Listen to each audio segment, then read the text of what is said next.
On today's Plain English, the Friends actor Matthew Perry and the new popular drug in Los Angeles. Hi there again. Welcome to another Plain English. I'm Jeff. JR is the producer, and you are listening to the best podcast for upgrading your skills in English. We tell stories about current events and trending topics, things we think you'd be interested in. And by listening, you get to learn new words, new ways of expressing your ideas, and have fun learning something in your new language. So every episode has a story. Today's is a sad one. It's about the actor Matthew Perry. I know a lot of you are Friends fans. JR certainly is. Matthew Perry played Chandler on the TV show Friends. He died last year, but just recently some more information came to light on the circumstances surrounding his death. So that's today's story. And in the second half of the episode, I'll show you 2.5 ways to use the expression "as far as I know." This is episode 712, so you can find the full lesson with interactive exercises, quizzes, transcripts, translations, all that stuff at plainenglish.com/712. Before we start today's story, I'd just like to remind you that the podcast is just one part of how we can help you upgrade your English skills. At plainenglish.com, you can make faster progress with active learning strategies. You can take quizzes, do activities, listen to the fast version of the audio, watch video workshops, practice what you learn, and even join a live call with JR and me. It's all about helping you build your skills to become a better, more confident English speaker. Sound good? Go to plainenglish.com to start your free 14-day trial today. Now, let's jump into today's story.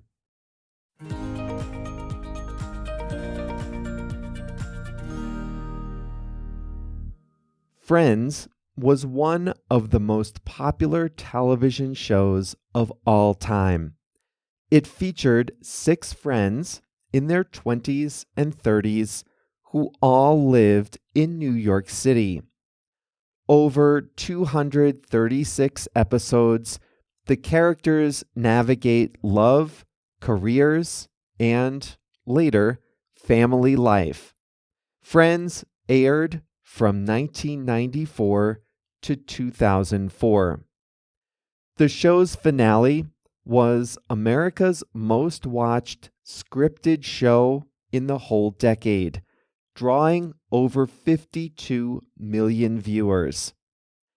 In the years since it ended, Friends has gotten a new life on streaming platforms as viewers, young and old, enjoy a window into New York City life in the days before smartphones, dating apps, and sky-high rents. The character Chandler is an office worker with a sarcastic sense of humor.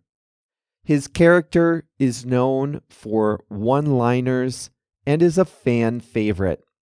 But behind the scenes, the actor who played Chandler, Matthew Perry, struggled with addiction and drug and alcohol abuse.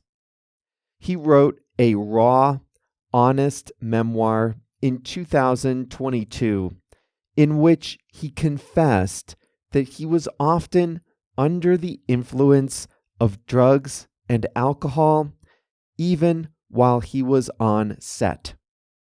The other cast members staged an intervention.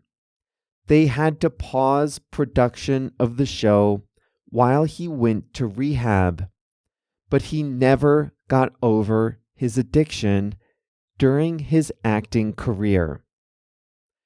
Later in life, in his early 50s, he was sober for 19 months. But then, on October 28th, 2023, he was found dead, face down in the hot tub at his Los Angeles mansion. He had overdosed on ketamine. Ketamine. It's a legal anesthetic used on people and animals. Veterinarians use it as a tranquilizer on household pets like cats and on large animals like elephants. For humans, ketamine is used as a general anesthetic in surgery. But recently, ketamine has been prescribed by doctors for off-label use to alleviate depression and anxiety. What does that mean, off-label use? The Food and Drug Administration, the FDA, is America's drug regulator. The FDA has approved ketamine to be used as anesthesia only. But under the law, doctors can still prescribe ketamine for other things like depression, anxiety, post-traumatic stress, and chronic pain.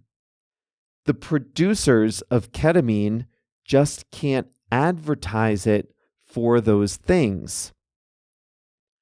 Some recent studies have shown that ketamine can be effective in treating depression. And so, on the basis of those studies, some doctors have administered ketamine to patients as part of mental health treatment. But it's also possible to overdose on ketamine. A ketamine overdose can knock someone unconscious or raise their blood pressure to dangerous levels. So the most responsible use is to administer ketamine in a structured, supervised, and controlled setting where doctors can intervene if something goes wrong. That usually means a patient is injected with the drug in a clinic with doctors present. Matthew Perry was undergoing ketamine treatment from a doctor. To a patient, ketamine feels like an out-of-body experience. They call it a dissociative drug, which means that it makes you feel separate from your body, like you're watching your life happen to you instead of living it yourself. That's how it feels, but that's not why it's useful in treating depression. Ketamine increases the brain's plasticity, meaning it makes patients more open to different ways of thinking, and it helps them break out of destructive patterns of thought. That's why it's used in combination with traditional therapy and treatment. Still, people like that dissociative, out-of-body feeling, and it's become a popular party drug, replacing cocaine and LSD in some circles, like among celebrities in Los Angeles. It's easier than ever to get ketamine today. During the pandemic, the FDA relaxed a lot of rules about telehealth and sending medication in the mail. New specialized clinics have taken advantage of these relaxed rules. After just a brief online interview, the clinics prescribe and ship ketamine to patients who inject it at home.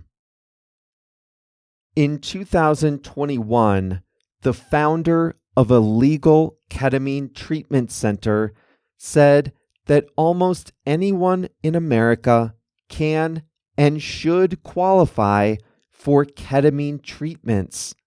He boasted that ketamine in Los Angeles is like tequila in Miami.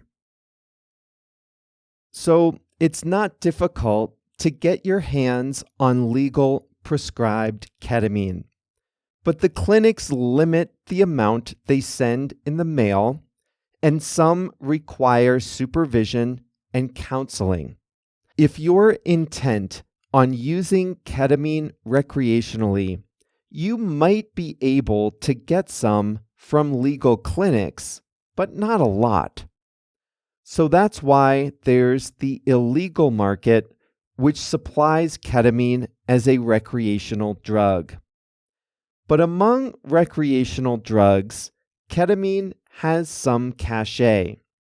Remember, ketamine is legal in some contexts, and it's prescribed by doctors in some contexts, and it's promoted by wellness gurus.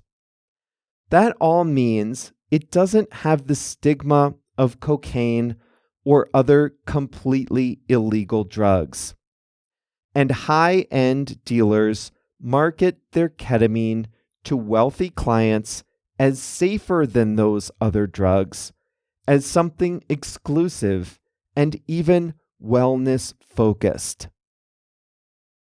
In the illegal market, ketamine produced for veterinary use is diverted and repackaged and sold to individuals. And that is how Matthew Perry got the ketamine that killed him. Because in addition to taking ketamine in a controlled setting, he was also buying it in the private market from a dealer called the Ketamine Queen. And his suppliers don't seem to have been concerned about the possibility of an overdose. In August this year, 2024, 5 people were arrested and charged with violations related to distributing ketamine, all in relation to Matthew Perry's death. One of the people arrested was the Ketamine Queen. She allegedly supplied it to Perry and to a roster of high-profile celebrity clients. Another person charged injected Perry with ketamine on the day he died, according to published documents. An intermediary openly speculated about charging him too much money in a text message. 2 of the people charged were Perry's own doctors. Matthew Perry had only been taking the drug privately for 2 months when he died. He was 54.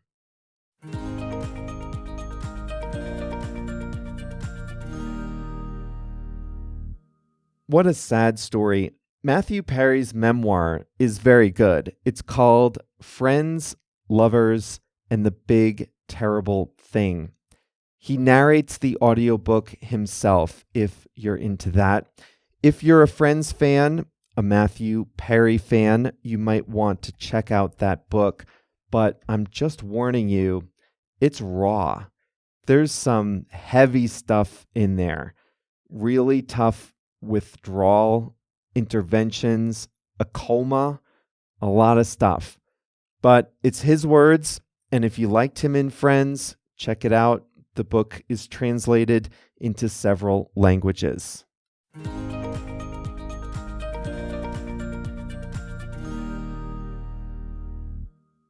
As far as I know, sometimes when we're speaking, we don't have the whole story, or we don't have all the facts, or we know there's a possibility, even a small possibility, that we might be wrong.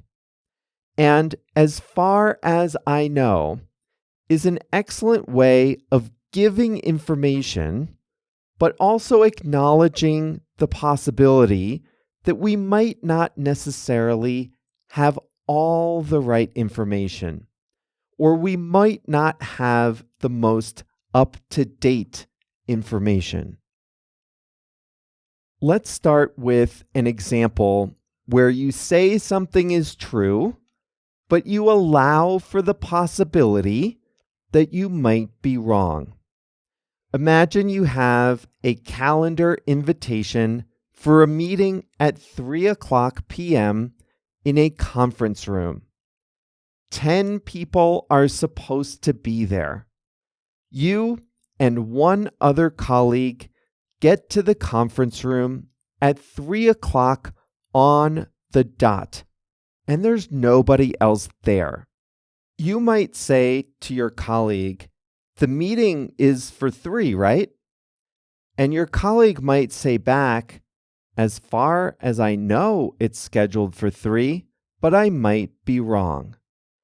And by saying, "as far as I know," your colleague is telling you that she thinks the meeting is scheduled at 3, but she's not entirely certain. Maybe she hasn't checked her email in the last hour or so. So it's possible the meeting has been canceled. It's possible she misremembered. So she says, "as far as I know, it's scheduled for 3:00.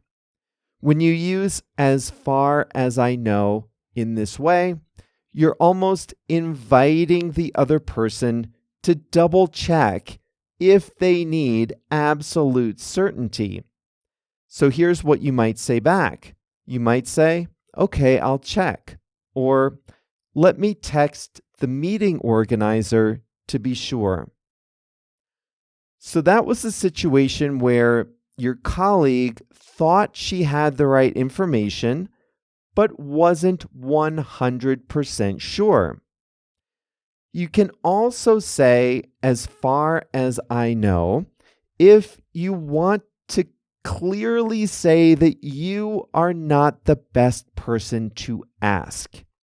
And when you do it this way, you're almost saying, "Hey, I don't have all the best information, but this is what I know." Back at the office, let's pretend you have a minor role on a big project. You're just helping out with a few hours of work on it, but other people are doing most of the work. Someone might ask you, "Is this project still on track?" And you might answer, "As far as I know, we're on track." This is like saying, "I'm not the best person to ask about this, but since you asked me, here's what I know. As far as I know, we're on track." So here's the question. How do you know when someone is using it one way versus the other? Remember, one way means, "I think this is true, but I might be wrong." And the other way means, "I'm not the best person to ask, but here's what I think."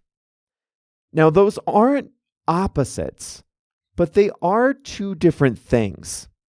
So here's how you know the difference. It's in the pronunciation. Listen. "The meeting starts at 3, right?" "As far as I know, it starts at 3. Say it like that with the emphasis on no, and it means, "I think so, but I'm not sure. As far as I know, it starts at 3. Here's the other one. "The project is on track, right?" "As far as I know, we're on track." Say it like that with the emphasis on I, and it means, "I'm not the best person to ask, but I think so. As far as I know, we're on track." One last thing. Sometimes you can answer a question with "as far as I know," and that can be the whole answer. So one person might ask, our flight leaves at 9 o'clock tomorrow, right? The other person might simply say, as far as I know. Or one person might ask, has everyone submitted all their required paperwork? The other person might reply, as far as I know. Well, as far as I know, JR has He has uploaded the full transcripts and lesson resources to plainenglish.com/712. I know because I check on Sundays. And I don't even have to check. He always does it right. The only reason I check is that maybe I made some mistake on one of my parts during the week. But we are all systems go. Everything is up and available at plainenglish.com/712 for your education and enjoyment. Well, coming up on Thursday, what does the name Abercrombie and Fitch mean to you? It might depend on your age or how well you're plugged into the fashion world. The American clothing brand has staged a remarkable transformation, and its stock is having about as good a year as NVIDIA, the maker of AI chips. So you'll learn about A and F, as they used to be called, on Thursday. See you then.